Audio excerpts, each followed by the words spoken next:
Tea கடை kitchen சொந்தங்களுக்கு வணக்கம். இன்றைக்கி ஒரு சூப்பரான ஸ்வீட்டு தான் பார்க்க போகிறோம். கல்யாண வீட்டு ஒயிட் கேசரி எப்படி செய்யலாம் அப்படிங்கிறத தான் பார்க்க போகிறோம். நம்மளுடைய சப்ஸ்கிரைபர்கள் கேட்ட ரெசிபி வரிசையில் முதலாவதாக ஒரு இனிப்புலேருந்து ஆரம்பிச்சிடலாம்.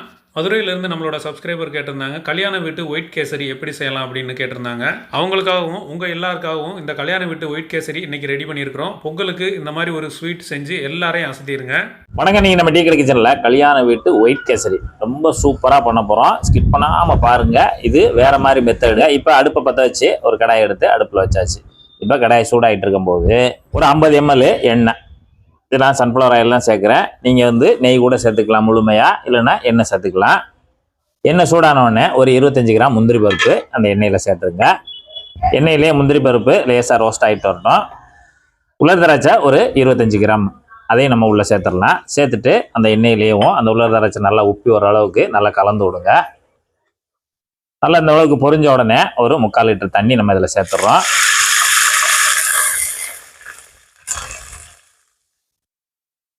முக்கால் லிட்டர் தண்ணி இன்றைக்கி நம்ம எடுத்துக்கக்கூடிய ரவைக்கு தகுந்தாப்பில் 3/4 லிட்டர் தண்ணி சேர்த்துருக்கோம்.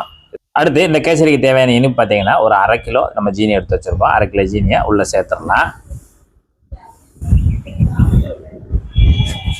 இப்போ நம்ம ஜீனி சேர்த்துட்டு நல்லா கலந்து விடுங்க. வழக்கமாக நம்ம கேசரி பண்ணும்போது தண்ணியை தனியாக சுட வச்சுருப்போம், ரவையை தனியாக நம்ம வறுத்துட்டு அதுக்கப்புறம் தண்ணி சேர்ப்போம். ஆனால் இது அந்த மெத்தடு கிடையாது. ஆனால் அதே போல் கேசரி டேஸ்ட்டாகவும் நல்லா பஞ்சு மாதிரி வரும். இதே டைப்பில் செய்யும்போது நீங்கள் பார்த்துக்கிட்டே வாங்க. ஏலக்காய் தூள் ஒரு 1/4 டீஸ்பூன்.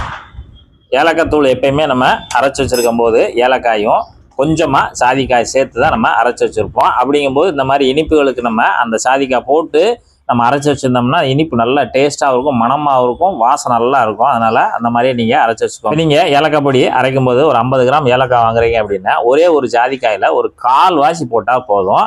அதோடு சேர்த்து நம்ம ஏலக்காய் பொடியோடு சேர்த்து அரைச்சி வச்சுக்கிட்டிங்கன்னா நம்ம எந்த கேசரி வேணாலும் இந்த கடையில் சாப்பிடக்கூடிய அந்த டேஸ்ட்டு அதில் தான் வரும். நீங்கள் அதை ரெடி பண்ணி வச்சுக்கோங்க.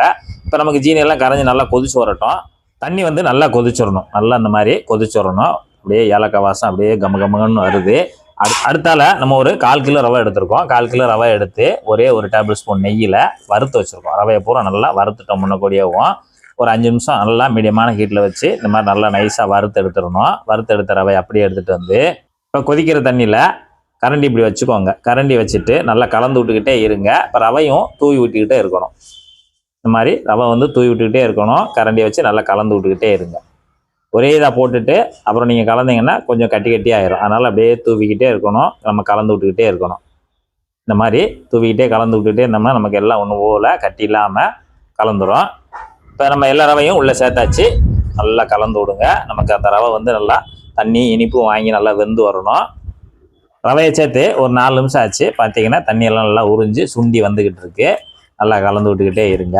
இந்த அளவுக்கு சுண்டி வந்தோடனே ஒரே ஒரு டேபிள் ஸ்பூன் நெய் சேர்த்துக்கங்க. இந்த இடத்துல ஒரு டேபிள் ஸ்பூனு நெய் சேர்த்துட்டு அப்படியே நல்லா கலந்து விடுங்க. நெய் நமக்கு தேவை தகுந்தாப்பில் சேர்த்துக்கலாம். ரொம்ப சேர்த்துட்டோம்னாலும் நமக்கு டேஸ்ட் ஓவர் ஆயிரும். அதனால் அளவாக சேர்த்துக்கங்க.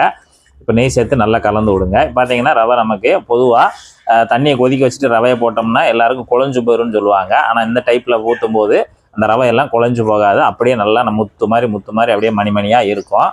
நெய் போட்டு ஒரு நிமிஷம் கலந்து விட்டுட்டு நம்ம கேசரி பார்த்தீங்கன்னா இந்த மாதிரி இருக்கணும். ரொம்பையும் கெட்டியாகிற வரைக்கும் விடக்கூடாது. அந்த அளவு கொஞ்சம் லூஸாக இருக்கிற மாதிரி இருக்க டயத்துலேயே நம்ம ஸ்டவ் ஆஃப் பண்ணிடணும். ஸ்டவ் ஆஃப் பண்ணிவிட்டு நம்ம ஒரு 15 நிமிஷம் அப்படியே நம்ம வச்சிடணும். அந்த 15 நிமிஷம் நம்ம வச்சிட்டோம்னா நல்லா சூப்பராக நல்லா தம்மாகி வரும். அதனால் ஒரு 15 நிமிஷம் கழித்து தான் நம்ம அதை எடுக்கணும். அப்போனா நமக்கு அருமையான ஒரு சூப்பரான ஒரு கேசரி கிடைக்கும். நிறைய கடைகளில் நீங்கள் ஒரு வெள்ளை கேசரிலாம் வாங்கி சாப்பிட்ருப்பீங்க. ஆனால் அது எப்படி செய்கிறாங்கன்னு உங்களுக்கு தெரிஞ்சிருக்காது. தெரிஞ்சிருந்தால் அதையும் கமெண்டில் சொல்லுங்கள். இதே மெத்தடில் நீங்கள் செய்யுங்க, சூப்பராக வரும்.